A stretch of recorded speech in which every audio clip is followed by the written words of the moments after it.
हे hi guys, film fair में आपका स्वागत है दोस्तों। फाइनली मैंने देख लिया है 2026 की पहली फिल्म 1 जनवरी को रिलीज हुई। सुबह सुबह इस फिल्म को देखने के लिए गया और मैं आपको बता दूं, इस फिल्म को देखने के बाद दो जो शख्स हैं हिंदुस्तान के, उन्हें देखकर मैं पर्सनली बहुत ही ज़्यादा इमोशनल हुआ हूँ।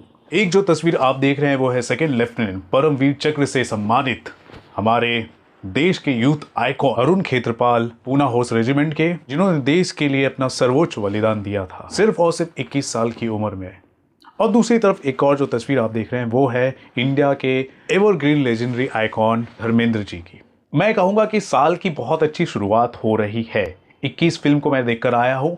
ये फिल्म मुझे कैसी लगी मैं आपको बताना चाहूँगा। इस फिल्म के प्रति कुछ लोग एक अलग नैरेटिव सेट करने की कोशिश कर रहे हैं, उस पर भी मैं जाऊँगा।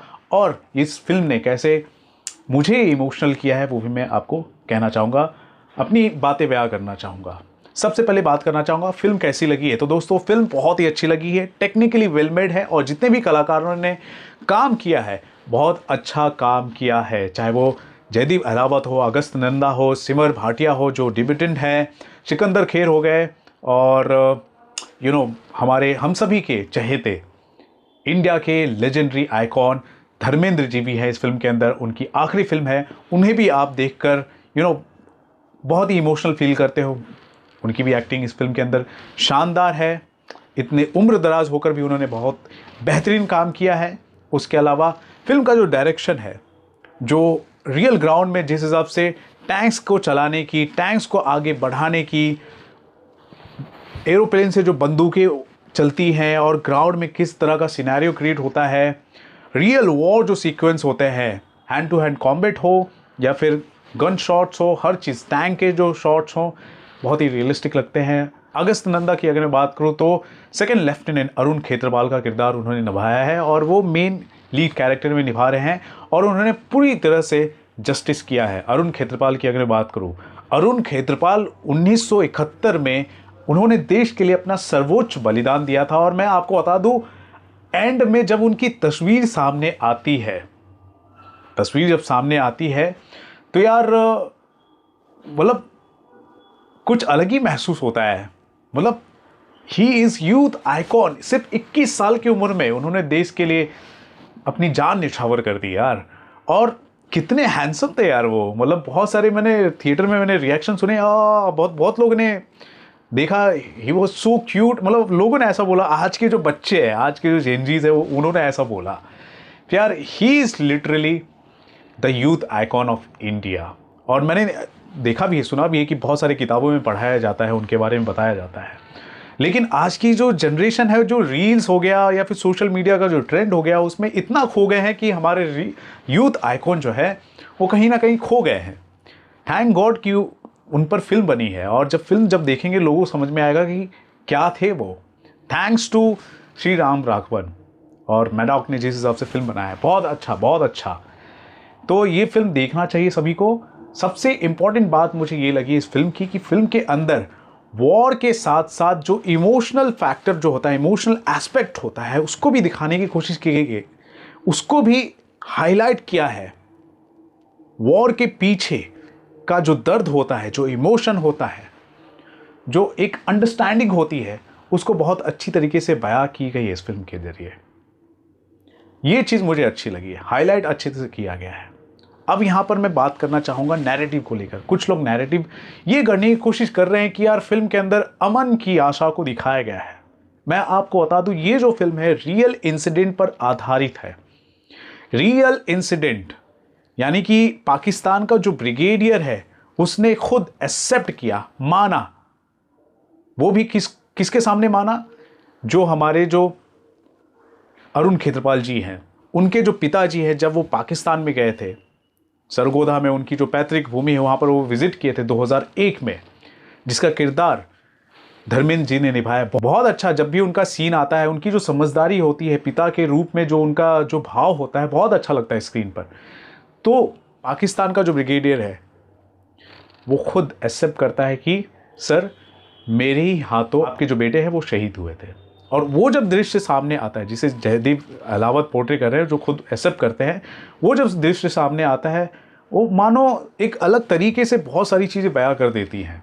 बहुत सारे इमोशन सामने आ जाते हैं वॉर को लेकर। तो रियल इंसिडेंट में जो ब्रिगेडियर है खुद एक्सेप्ट कर रहा है, हालांकि पाकिस्तान तो कभी एक्सेप्ट करता ही नहीं अपनी हार, लेकिन यहाँ पर ये जो इंसिडेंट है ये खुद बयां कर रहा है, रियल इंसिडेंट खुद बयां कर रहा है कि ब्रिगेडियर ने खुद एक्सेप्ट किया था कि आपके बेटे ने बहादुरी से लड़ा, हमारे बहुत सारे टैंक्स जो है उसको तबाह कर दिए, और आपका जो बेटा है हमारी हार का कारण बना। वो खुद हार जो है एक्सेप्ट कर रहे पाकिस्तानी लोग, और रियल डॉक्यूमेंटेड चीज़ है और उसको पर्दे पर बयां की जा रही है। तो कहाँ से ये जो अमन की आशा वाली जो चीज़ है, जो नैरेटिव गढ़ने की कोशिश कर रहे हैं फिल्म के अगेंस्ट, कहाँ से आ जाती है? बिल्कुल भी नहीं।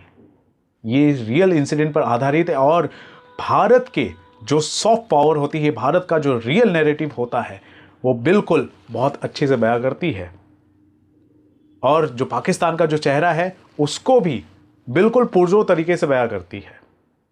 ठीक है, तो जो नैरेटिव करने की कोशिश कर रहे हैं वो बिल्कुल नहीं है, वैसा नहीं है, बिल्कुल सही है। जो रियल इंसिडेंट है वही बताया गया है यहाँ पर।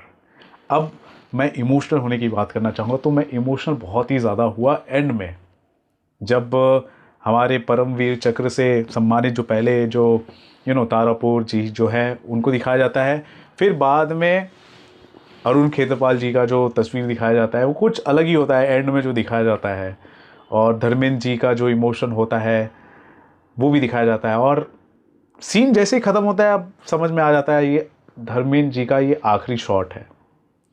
तो अरुण खेत्रपाल जी का पोर्ट्रेट दिखाना, धर्मेंद्र जी का आखिरी सीन दिखाना, तो एक हिसाब से लगता है यार इंडिया के आइकॉनिक जो मेन है उनका ये फिल्म है और आखिरी फिल्म है, तो एक हिसाब से इमोशन भी अलग आ जाता है। तो वहाँ पर मैं काफ़ी इमोशनल हुआ, एक सिनेमा लवर होने के नाते भी और देश का नागरिक होने के नाते भी। बहुत ही वेल क्राफ्टेड फिल्म मुझे लगी है, हार्ट वार्मिंग है, और जो रील्स वगैरह देख रहे हैं कुछ अलग ही कूल बनने की कोशिश में आजकल बहुत सारे जो यूथ है, मैं देख रहा हूँ बहुत सारे यूथ है कश मार रहे हैं, सिगरेट मार रहे हैं यार, भटक से गए हैं। हमारे आज के जो युवा हैं उनको देखना चाहिए। हालांकि अंडरस्टैंडिंग आज के बहुत सारे जेनजीज हैं, युवा हैं, उनके अंदर आ चुकी है, लेकिन कहीं ना कहीं कुछ आदतों की वजह से वो कहीं ना कहीं भटक से गए हैं। तो इस तरह के जो यूथ आइकॉन है उनको भी देखना चाहिए, तो उनका जो पर्सपेक्टिव है, जो हमारे जो यूथ है उनका पर्सपेक्टिव है और भी ज़्यादा स्ट्रांग होगा। अरुण खेत्रपाल जैसे जो हमारे सैनिक हैं, देश के लिए उन्होंने जान दी, 1 इंच भी टैंक पीछे नहीं हटेगा, और जब तक टैंक का जो मशीन है काम कर रहा है, गन काम कर रहा है, दुश्मनों को भूनते रहना है। इस तरह के थे, पीछे हटने वालों में से नहीं। तो बहुत कुछ सिखा देता है, और वाकई 21 साल के थे वो, और हमेशा एवरग्रीन वो 21 साल के रहेंगे। आज अगर वो ज़िंदा होते तो मेरे ख्याल से 75 साल के ऊपर ही होते ऑब्वियसली, और 1971 का वॉर हुए 54 हो चुका है, बिल्कुल 75 साल के होते वो आज, क्या बोलूँ मैं। तो I really love this movie, आपको देखनी चाहिए। और इस फिल्म के अंदर ऐसी कोई भी चीज़ मुझे नहीं नज़र आई जो अमन की आशा, पाकिस्तान क्या करता है, एक हिसाब से अमन की आशा वाला नैरेटिव लेकर चलता है, और दूसरी तरफ आतंकवादियों को इन्फिल्ट्रेट कराता है इंडिया में। उसके दोहरे चरित्र होते हैं, और कभी भी एक्सेप्ट नहीं करता अपनी गलतियों को, हार को। इस फिल्म के अंदर वाकई पाकिस्तान के ब्रिगेडियर ने जो एक्सेप्ट किया है, उन्होंने जो अपनी हार मानी है, सब कुछ डॉक्यूमेंटेड है। पाकिस्तान के सैनिक किस हिसाब से उनको भारत के जो सैनिक है सरेंडर करा रहे हैं, बहुत सारी चीज़ें हैं, और ब्रिगेडियर खुद एक्सेप्ट कर रहा है उसकी वजह से हम हार गए। ये सारी चीज़ें दिखाई जा रही हैं। तो भारत का एक पर्सपेक्टिव है जो बहुत ही स्ट्रांग तरीके से बयां कर रहा है। यहाँ पे कोई अमन की आशा नहीं है। जब यहाँ पर सामने से पाकिस्तान वाले एक्सेप्ट कर रहे हैं तो यहाँ पे अमन की आशा नहीं होती है। वो जो रियल इंसिडेंट है उसी को दिखाया जा रहा है। समझ में आया? ये जो फिल्म है आपको देखना ही देखना है, और आप बहुत ही इमोशनल फील करोगे, बहुत अच्छा फील करोगे। I really loved it. तो ये है मेरा ओपिनियन इस फिल्म को लेकर। साल की शुरुआत एक अच्छी फिल्म के साथ हुई है, well made film. Shri Ram Raghavan ने बहुत अच्छे से डायरेक्शन किया है। तो क्या कहना चाहेंगे? अगर आपने वाकई फिल्म देख ली है, आपका क्या पर्सनल ओपिनियन है और मेरा जो बात है उस पर भी आपका क्या मानना है, ज़रूर बताएं हमारे कमेंट सेक्शन पर। देखते रहें आपका अपना channel Filmy fever. This is Ravi Gupta signing off. Thank you, bye bye.